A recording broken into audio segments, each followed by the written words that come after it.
안녕하십니까. 실전경매 노하우 37번째 앤손입니다. 오늘도 역시 지난 시간에 이어서 실전 사례를 살펴보겠습니다. 오늘 살펴볼 사례는 지분경매에 대해서 흔히들 지분경매로 나오게 되면 뒤처리가 고민되어 기피하는 경우가 많습니다. 하지만 계속 이야기했듯이 이런 물건일수록 더욱 기회는 많은 법입니다. 또한 나머지 지분 공유자 역시 해결을 원하기 때문에 처음 걱정했던 것보다 쉽게 해결되는 경우가 많습니다. 사례를 통해 한번 자세히 공부해 보시고 후에 비슷한 경우 여러분들도 수익을 실현하시기 바랍니다. 그럼 강의를 시작하겠습니다. 오늘은 제가 토지의 지분에 투자했던 사례나 아니면 임대 아파트에 직접 투자했던 사례에 대해서 말씀드리겠습니다.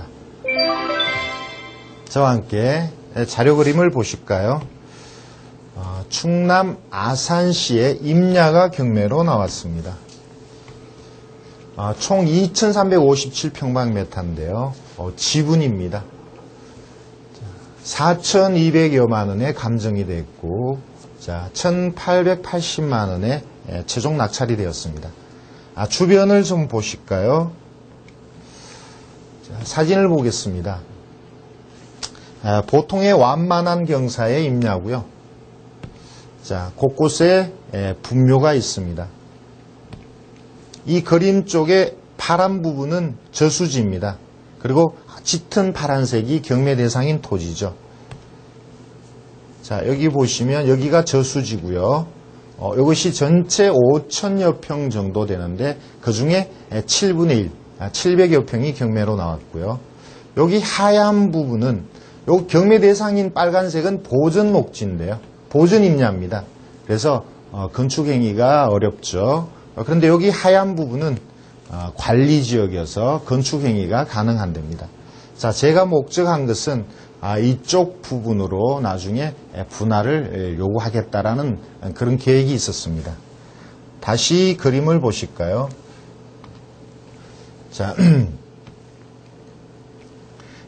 농림지역의 공익용 산지라고 되어 있습니다. 그러니까 보전임야죠. 전체 중에 7분의 1이 경매 대상입니다. 도로가 접하고요. 완경사입니다. 등기부를 보시면 전체적으로 형제간에 상속받은 토지로 보입니다.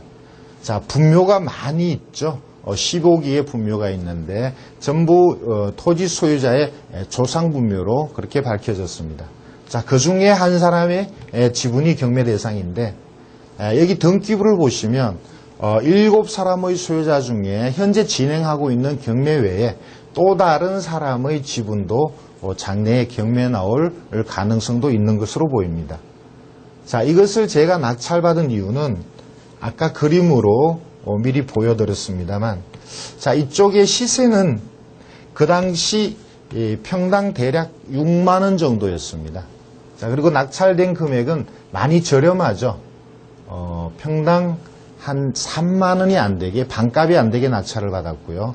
일단 저렴한데 이 지역 일대가 최근에 발표되었습니다만 2007년도에 자유무역 지역으로 바뀌었죠. 개발 선포가 됐습니다. 그러니까 경기도의 평택 화성 지역과 이쪽 충남 서해안의 당진과 이 아산 지역 일대가 자유무역 지역으로 이게 선포가 되어서 가격은 현재는 조금 움직이기 시작하는데 그 당시 2년 전에 비해 그 가격에 비해서도 제가 좀 저렴하게 샀고 제가 목적하는 것은 저수지변의 땅이니까 장래에 가능성이 있다라고 보는 건데 앞으로 조금 더 두고 볼 일입니다만 여러분도 저렴하게 수도권에서 멀지 않은 땅이라면 저렴하게 살 수 있다라면 장기적으로라도 지분이라도 관계가 없습니다. 사두시는 게 좋을 것 같고요. 그림을 한 번만 더 제가 설명을 드리겠습니다. 여기에서 이게 저수지라고 말씀드렸고요. 노란 선이 도로입니다. 그리고 이 임야가 보전 녹지인데 요 아래쪽에 하얀 표시가 된 것이 건축이 가능한 관리지역의 토지인데 제가 목적하는 것은 이쪽으로 7분의 1을 분할해 달라고 요구를 하겠다는 거죠. 만약 제가 원하는 대로 된다면 이 앞에 있는 관리지역과 같이 해서 저는 어느 정도 건축행위가 가능한 쪽으로 이것을 몰고 가거나 아니면 앞에 토지와 관련해서 저는 건축행위가 가능한 그 옆에 부지로 활용하겠다는 그런 보관이 있었던 겁니다. 현재로서는 아직 분할을 하지 않은 상태로 가지고 가고 있고 다소 원래 6만 원 정도 하던 토지 가격이 현재로서는 대강 10만 원이니까 많이 오른 건 아니죠. 근데 제가 매입한 것은 한 3만 원 선 정도에서 매입했으니까 10만 원에 처분한다 그러면 그래도 한 3배 정도의 수익은 나오는 게 됩니다. 자, 다른 사례를 보겠습니다.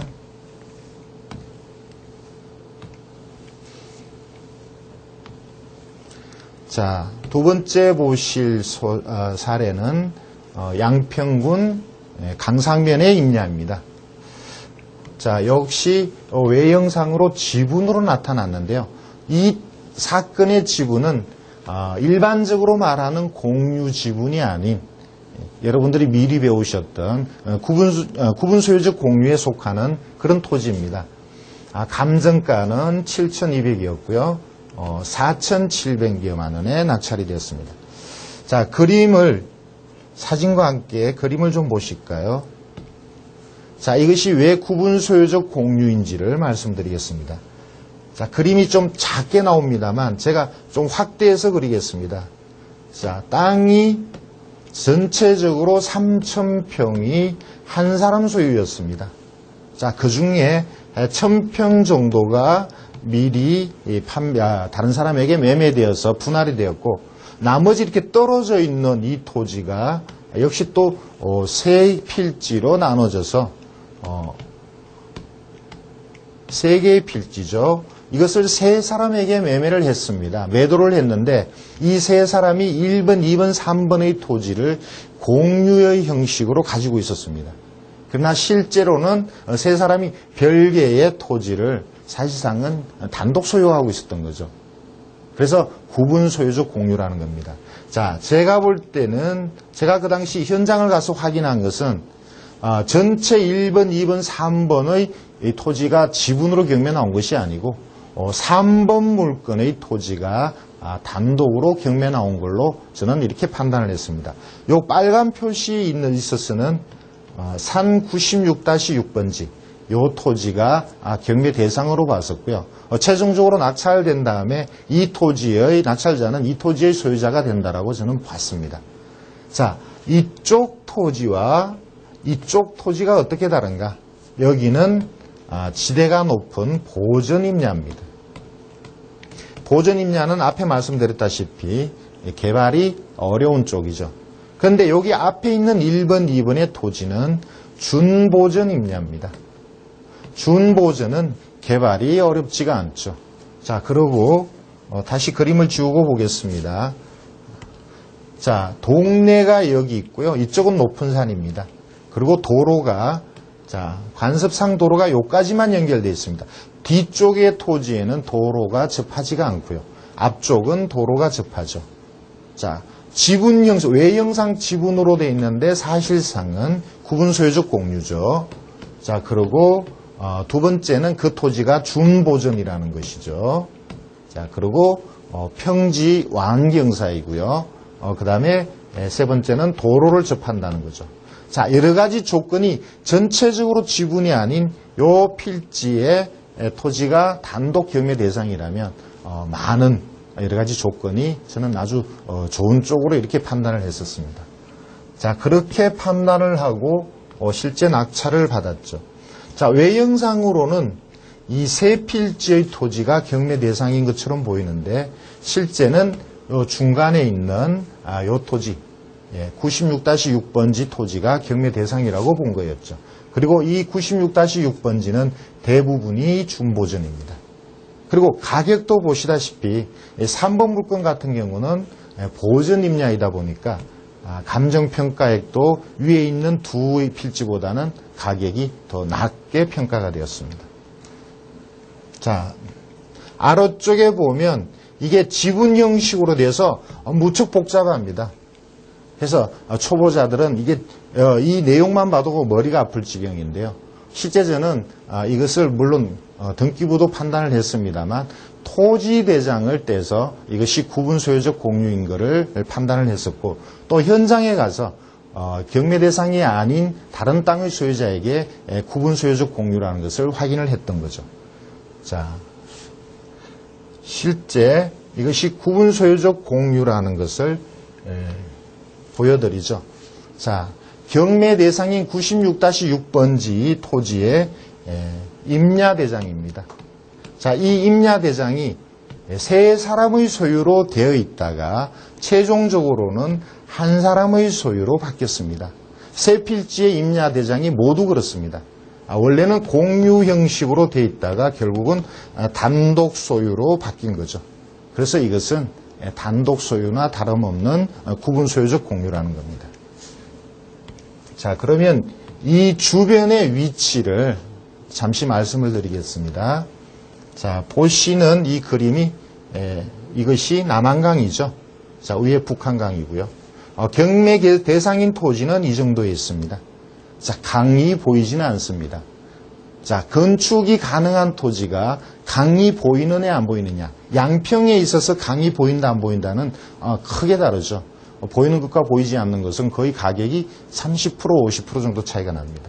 자, 다행인지 불행인지 강은 보이지 않습니다만 제가 보는 시점에서 그 당시에 토지 가격은 대략 한 30만 원으로 봤습니다. 자, 고속도로가, 중부고속도로는 멀리 있습니다만 여주에서 양평까지 이어지는 고속도로가 건설 중이죠. 이 고속도로가 이 토지에 가까이 지나가니까 역시 장래에 좋은 거고요. 자, 그 당시는 생각을 못했습니다만 현재 2008년 봄 대운하에 문제가 있죠. 자, 대운하가 실제 시행이 될지 안 될지 제가 말씀드리기는 어려운 것입니다만 이 대운하와 관련하여 이 양평 남한강 주변은 또 가격이 많이 올랐습니다. 그런 측면으로 보면 제가 이 토지를 저렴하게 잘 구입한 것으로 저는 그렇게 판단하고 있습니다.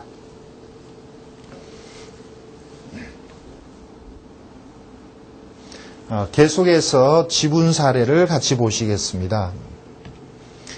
충남 아산 염치에 임야가 경매로 나왔습니다.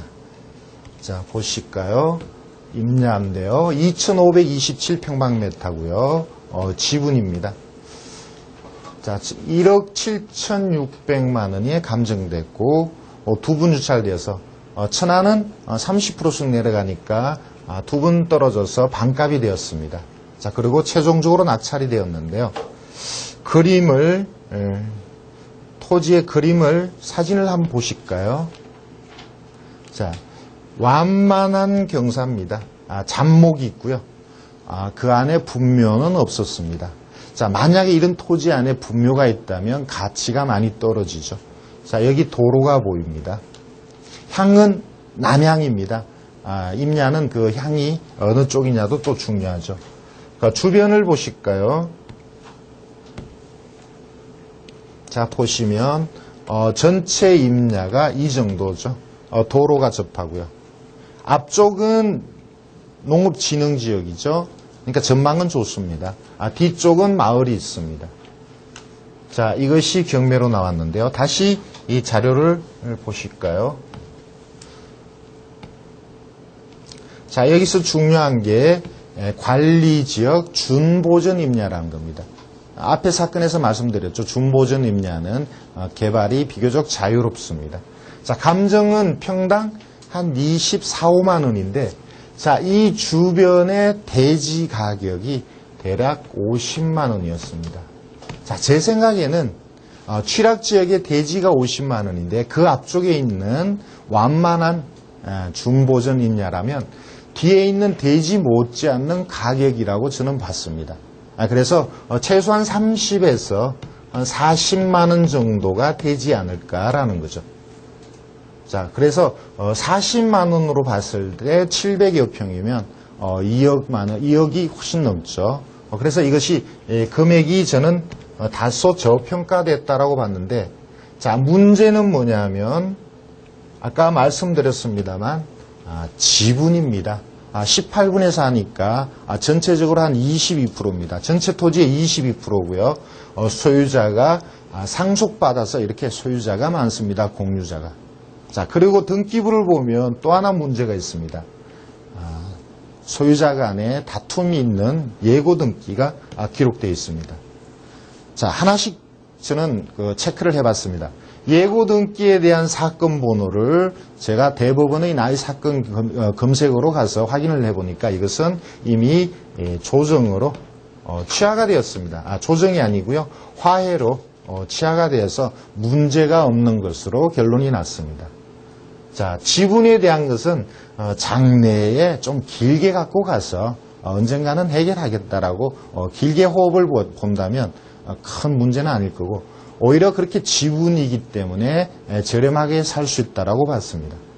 자, 아까 말씀드린 대로 주변의 토지가 대략 40만 원인데, 이 일대가 아산시 북쪽이죠. 그리고 삼성이 관련되어 있는 탕정, 천안 탕정이 그렇게 멀지 않은 곳입니다. 그리고 북쪽으로는 평택, 팽성, 미군 부대가 들어오는 쪽이죠. 역시 거기도 멀지 않습니다. 그래서 장래 많은 호재가 있어서 저는 도로변의 땅의 준보전, 그래서 이것은 길게 갖고 가도 충분히 수익이 나오겠다라고 본 거죠. 자, 그래서 제가 볼 때는 많은 경쟁자가 올 것 같아서 가격을 좀 높게 썼습니다. 70% 종전 가격보다 오히려 더 높게 최종적으로 낙찰을 받았습니다. 현재는 낙찰자가 그대로 보유하고 있는 상황인데요. 주변 상황을 좀 더 같이 보실까요? 자, 방금 말씀드렸던 토지의 위치가 자, 이 도로 옆입니다.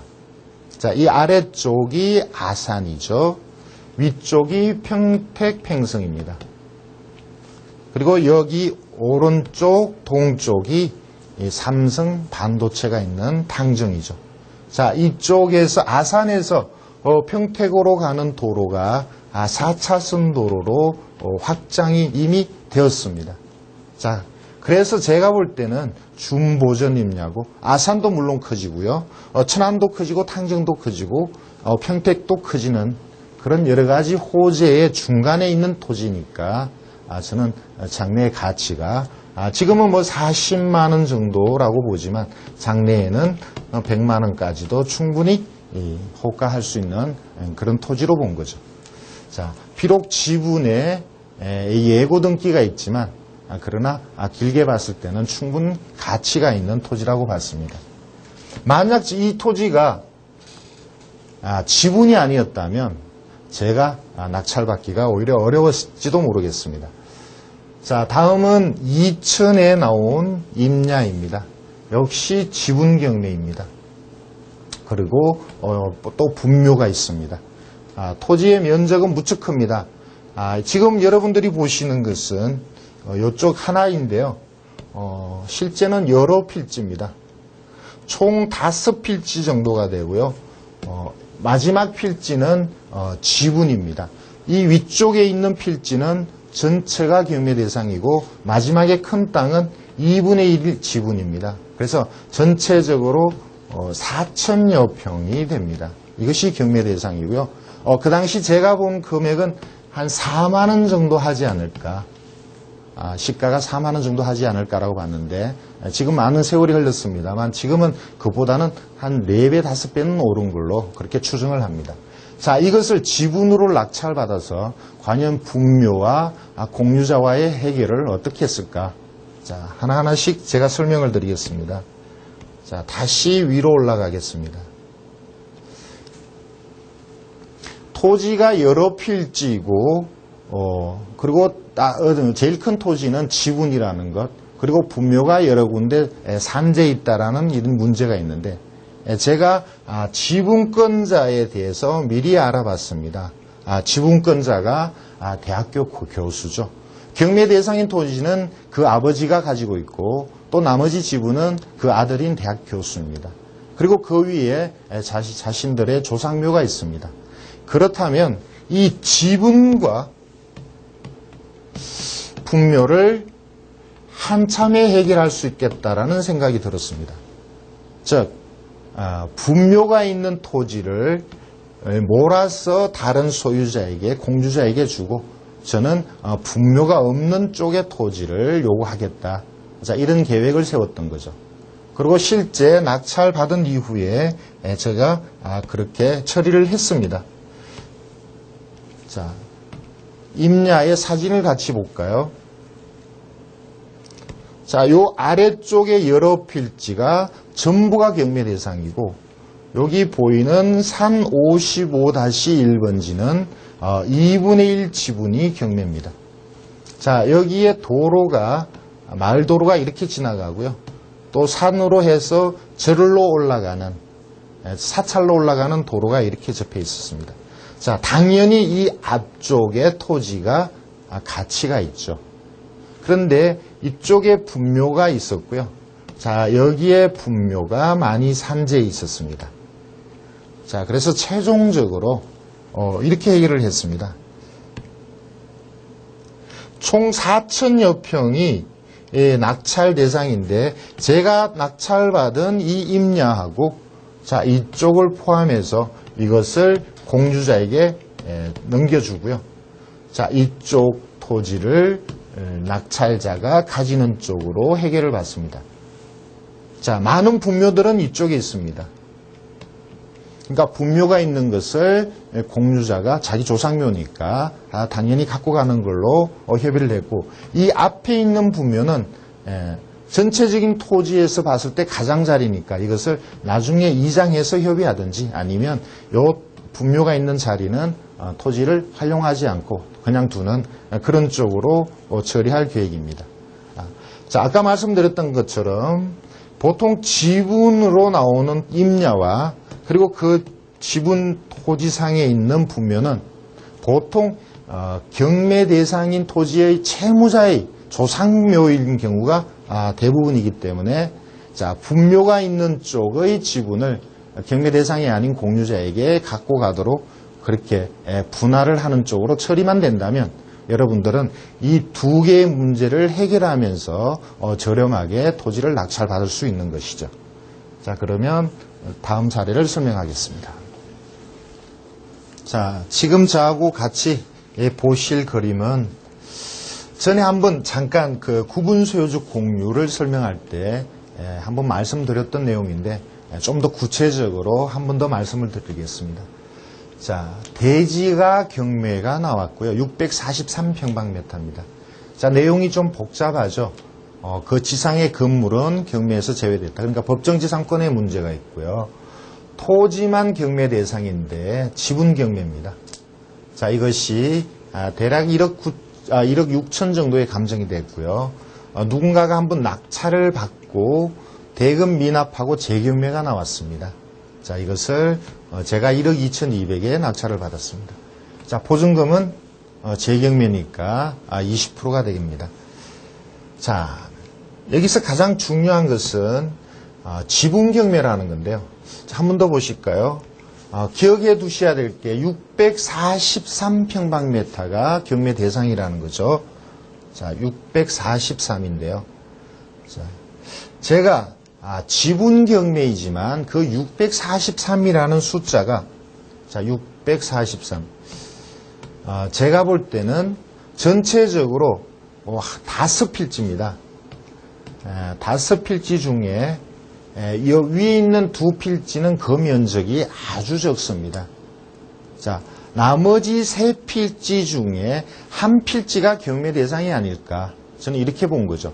자, 643이지만 이 3필지의 토지는 각각은 694, 608, 694입니다.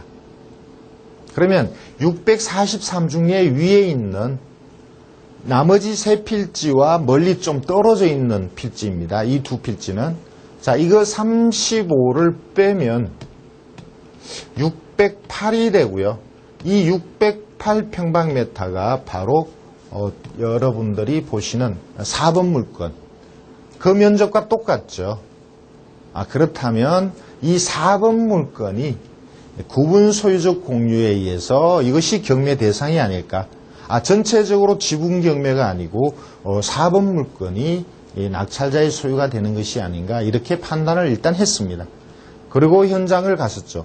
자, 물론 이 지역에 많은 호재가 있습니다. 여기는 평택시 팽성읍에 미군 부대가 새로 옮겨가는 그 지역과 아주 근접한, 그러면서 미군 기지에 수용되지 않고 수용에서 제외되고 관리지역, 주거 진흥지역인 그런 곳에 대지인 겁니다. 자, 현장을 제가 가서 첫 번째 확인한 것은 실제 구분 소유적 공유가 맞냐 이거죠. 자, 여러분하고 같이 보겠습니다. 아예 지적도를 보죠. 아니, 이걸 먼저 볼까요?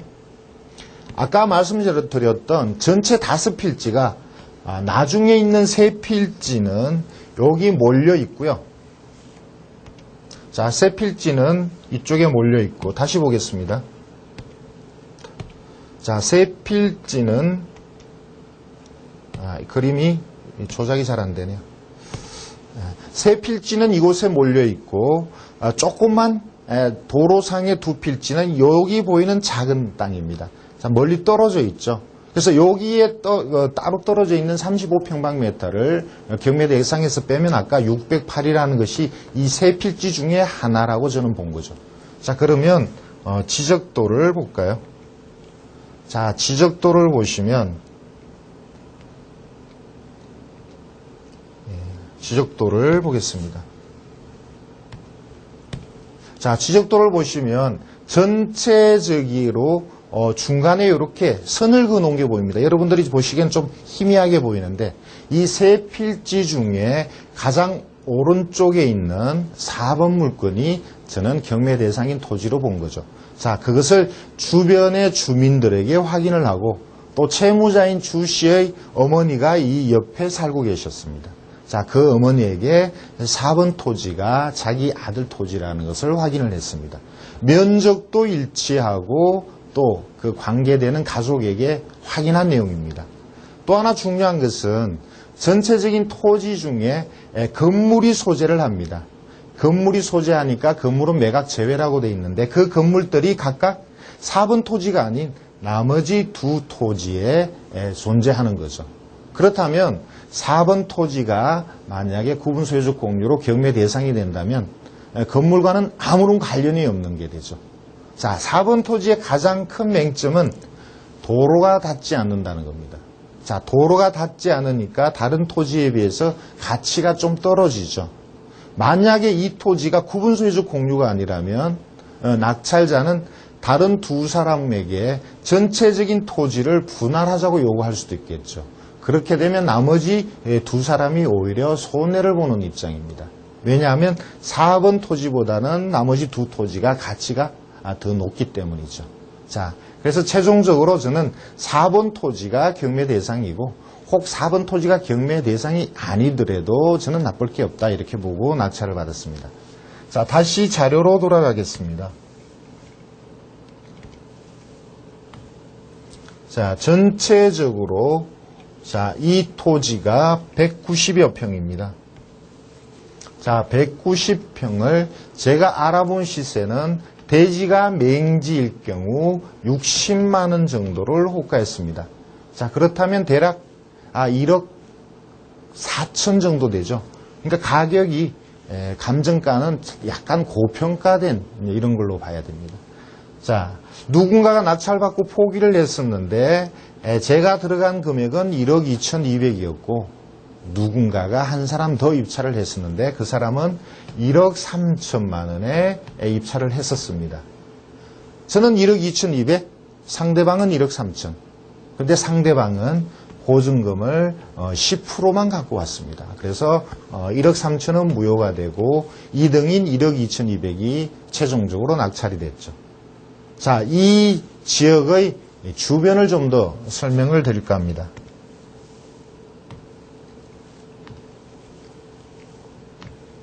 자, 여기가 방금 말씀드렸던 평택의 팽성입니다. 자, 팽성이라는 곳이 자 이쪽이죠. 여기는 대부분이 미군 기지가 있고요. 그 앞쪽으로 주거지역이 있습니다. 경매 대상인 토지는 이 아래쪽에 있습니다. 여기 보이는 호수가 평택호입니다. 전에 아산호라 그랬죠. 평택호고요. 자, 이쪽이 이 경부고속도로가 지나가고 평택시가지가 있습니다. 자, 아래쪽은 조금 전에 말씀드렸던 그 아산시나 그 염치가 있는 쪽이죠. 자, 전체적으로 이 일대 주변이 미군 부대 자체를 빼고는 그 주변이 전체적으로 다 호재가 있는 지역이죠. 그래서 이 일대 앞쪽에 현재 주거지역이 있는 곳은 재개발 재건축에 호재도 있는 것이고요. 나머지 기지 주변도 현재는 가격이 많이 오르진 않았습니다만 미군들이 본격적으로 이주하는 때가 되면 가격이 좀 더 상승하지 않을까 저는 그렇게 기대를 하고 있습니다. 자, 그러면 다른 사례를 또 말씀드릴까요? 자, 오늘 마지막으로 말씀드릴 내용은 임대 아파트에 대한 것입니다. 자, 임대 아파트가 하나의 사건으로 많은 물건이 경매 대상으로 하고 있죠. 자, 이 중에서 하나를 보겠습니다. 자, 포천시의 임대 아파트가 경매 대상이었고요. 자, 이것이 2007년 5월 달에 경매를 시작해서 바로 워낙 많은 양의 경매 물건이 있다 보니까 보통하고는 다르게 일주일 단위로 경매를 했었네요. 그래서 2007년 5월 달에 낙찰이 되었습니다. 자, 아래쪽의 내용을 좀 볼까요? 자, 임대 아파트라고 제가 말씀드렸고요. 자, 여기서는 임대 아파트의 임차인이 우선 매수를 청구하지는 않았습니다.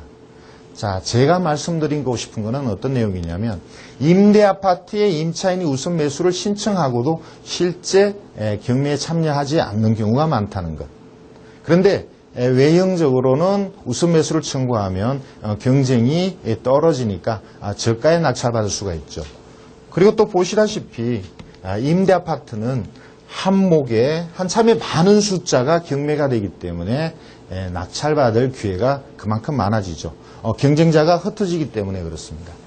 근데 여러분들이 하나 조심하셔야 될 내용이 뭐냐면 이 전체적으로 이 수많은 물건들이 공동담보에 의해서 경매가 된다는 거죠. 자, 공동담보에 의해서 경매가 될 때는 모든 물건이 전부 낙찰되고 전부 대금을 납부해야만 배당이 됩니다.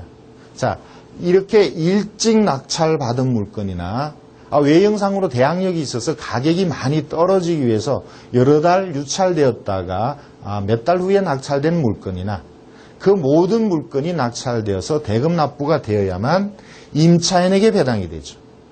자, 그것은 무엇을 의미하냐면 미리 낙찰받은 사람이 소유권을 행사하기가 어렵다는 거죠. 자, 낙찰자가 소유권을 행사하기 위해서는 이 임차인을 내보내야 됩니다.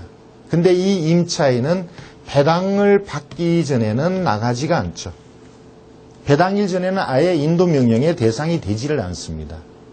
그래서 어떤 물건들은 낙찰받고 소유권은 이전했지만 최종적으로 임차인을 내보내고 소유자의 권리를 제대로 행사하기 위해서는 1년 정도 시간을 허비할 수도 있다는 거죠. 자, 공동담보로 여러 개의 물건이 나올 때는 그 모든 것이 낙찰되어서 임차인에게 배당이 되어야만 이 임차인을 내보낼 수 있고 낙찰자는 온전한 권리를 행사할 수 있다는 것을 여러분들이 명심하셔야 되겠습니다. 보통의 지분 경매는 그 공유물을 분할해야 되거나 아니면 공유자가 우선 매수하는 문제 때문에 대체로 저가에 낙찰이 됩니다.